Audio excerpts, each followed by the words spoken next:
Warahmatullahi wabarakatuh. Jumpa lagi dengan Josgrab Nurseri. Pada video kali ini saya akan bahas tentang kapan waktunya pupuk generatif ini kita aplikasikan sebelum kita melakukan pemangkasan pembuahan. Jadi ini kebun Josgrab lokasi 1. Variannya di tempat ini Jupiter dan Harold saja. Mayoritas Jupiter. Seperti ini.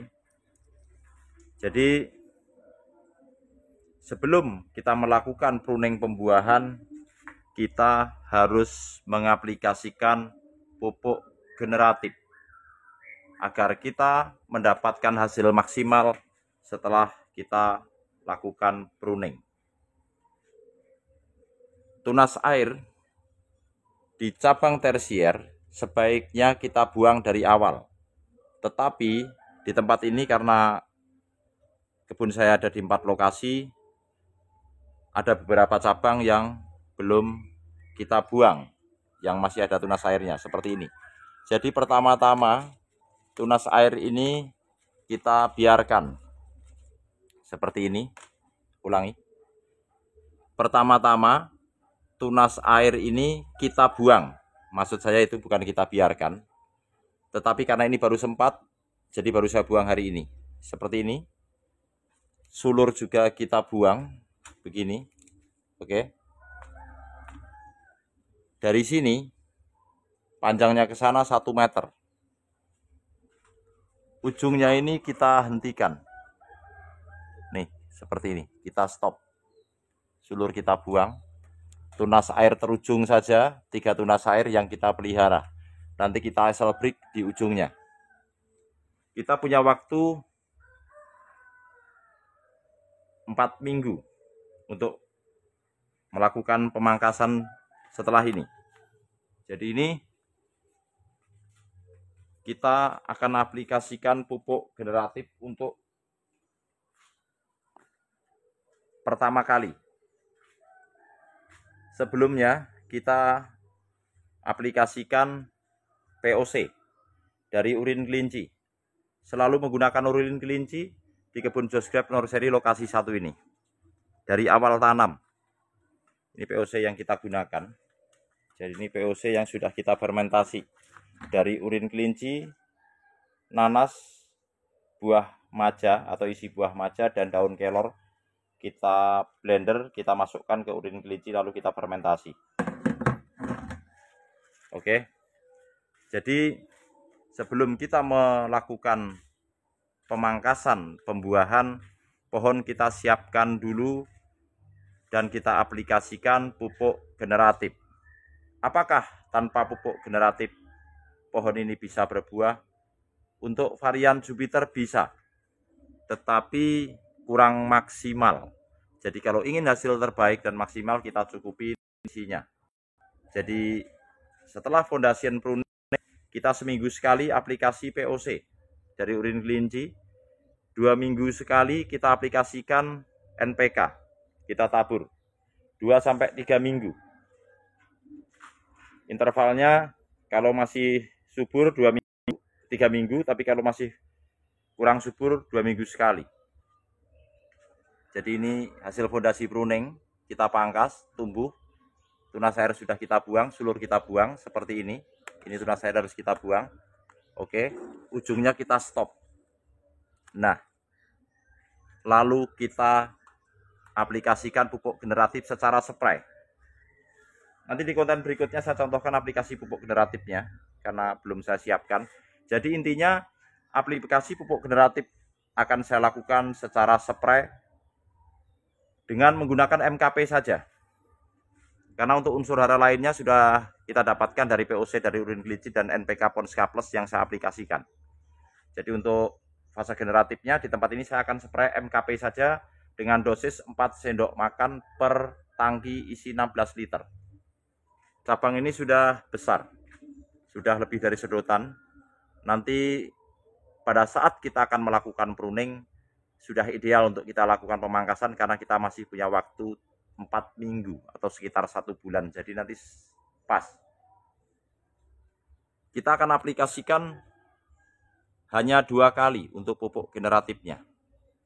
Jadi hari ini nanti kita aplikasikan pupuk generatif secara spray, di minggu besok tidak kita aplikasikan, di minggu ketiga kita spray lagi, di minggu keempat kita pruning. Seperti itu.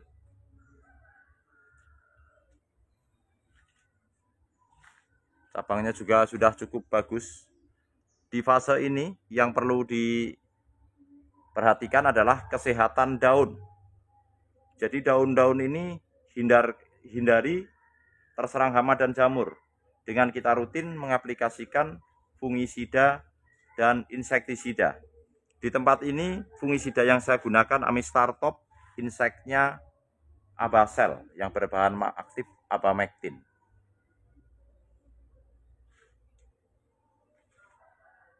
Jadi pupuk generatifnya kita lakukan secara spray. Kenapa kita spraykan?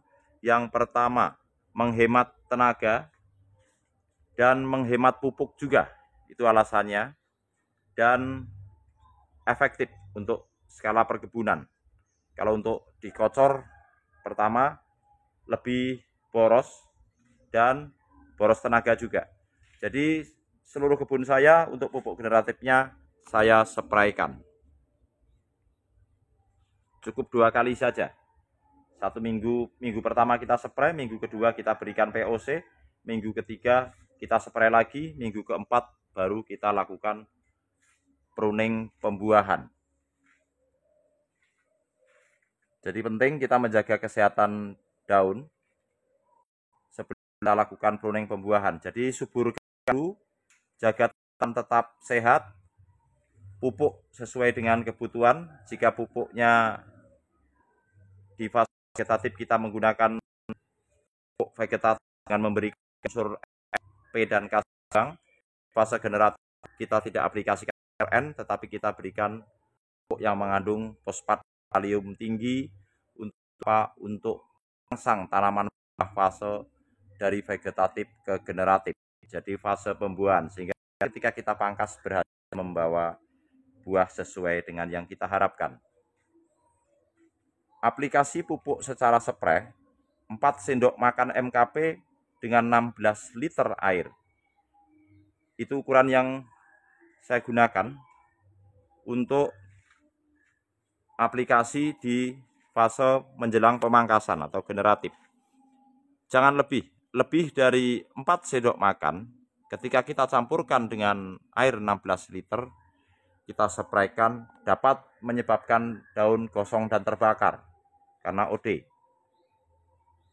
Pengaplikasian pada saat siang hari, terik matahari juga dapat menyebabkan daun gosong dan terbakar. Jadi aplikasi yang tepat adalah pada saat pagi maupun sore hari.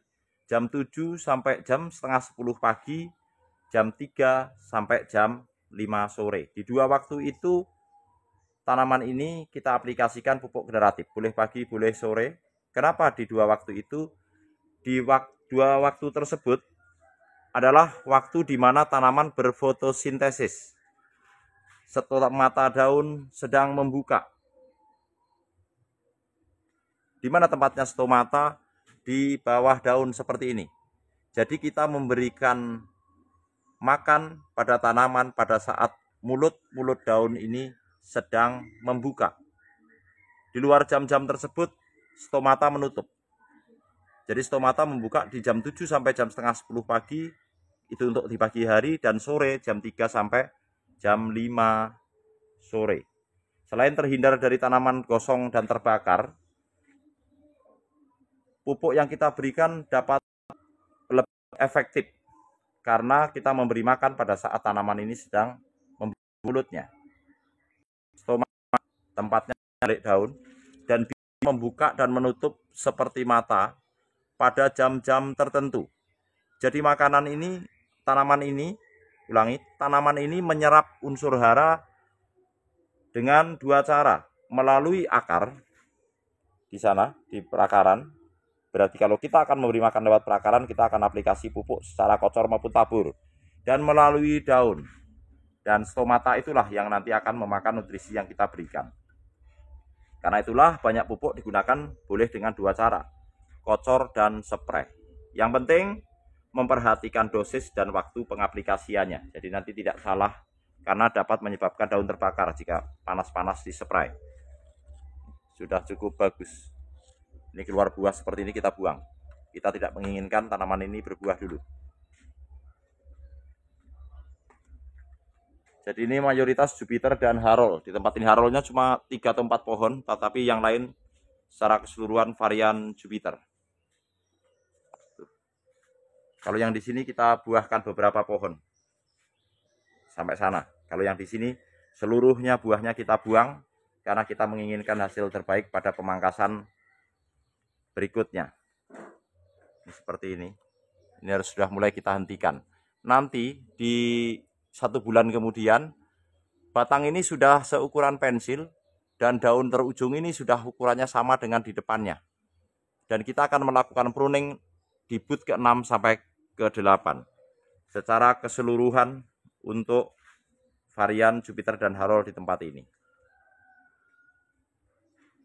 Saya ulangi, sebelum kita lakukan pemangkasan pembuahan dan kita selesai melakukan foundation pruning, pupuknya vegetatif dan POC. Jadi pupuk vegetatif yang saya gunakan adalah POC dari urin kelinci untuk di tempat ini dan NPK Ponska Plus, itu vegetatifnya. Lalu kapan pupuk generatif masuk? Pada saat cabang-cabang ini sudah seukuran sedotan seperti ini dan panjang rata-rata 1 meter ke atas. Contohnya ini, jadi saya ulangi lagi biar nggak salah. Yang kita buang sulur dan tunas air. Nah, kita hanya menyisakan 3 tunas air terujung, 1, 2, 3. Setelah ujungnya ini kita potong. Ini ya. Ini kita potong, kita sisakan 1, 2, 3. Nanti kita sisakan 2 daun atau esel brick, tumbuh lagi, sisakan 2 daun lagi. Terus begitu sampai waktu pemangkasan tiba. Yang berikutnya, jaga kesehatan pohon dari hama dan jamur. Penting menjaga kesehatan daun dan pohon ini karena daun inilah yang akan kita gunakan untuk pengaplikasian pupuk generatif yang kita berikan. Jadi daun harus sehat, harus terhindar dari jamur. Jika ada jamurnya kita pupuk, maka jamurnya akan tumbuh lebih subur. Yang kedua, mengatur percabangan. Pastikan tidak terlalu bertumpukan dan intensitas matahari atau sinar matahari bisa masuk ke daun, tidak terlalu lembab. Jadi kalau terlalu bertumpukan nanti menimbulkan kelembapan dan tumbuhnya spora jamur.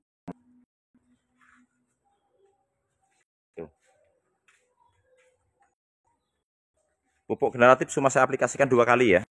Minggu pertama dan minggu ketiga. Minggu kita akan lakukan pruning pembuahan. Jadi hemat. Tanaman ada 100 pohon ini, berarti saya akan menggunakan 8 sendok makan MKP untuk tipnya. 4 sendok aplikasikan di minggu pertama, 4 sendok kemudian kita aplikasikan di minggu ketiga. Sangat hemat. Dan tunggu update-nya, karena di tempat ini selalu saya update apapun hasilnya. Sekian dulu. Ini sekaligus menjawab pertanyaan kita, kapan waktunya pupuk generatif masuk, yaitu saat percabangan sudah terbentuk, panjangnya sudah 1 meter ke atas, kita lakukan axle break, pupuk vegetatif telah kita berikan, saatnya pupuk generatif kita aplikasikan untuk mendapatkan hasil sesuai yang kita inginkan. Silahkan bertanya jika ada yang belum jelas dengan apa yang saya sampaikan. Disampaikan di kolom komentar. Insya Allah saya jawab. Sekian dulu.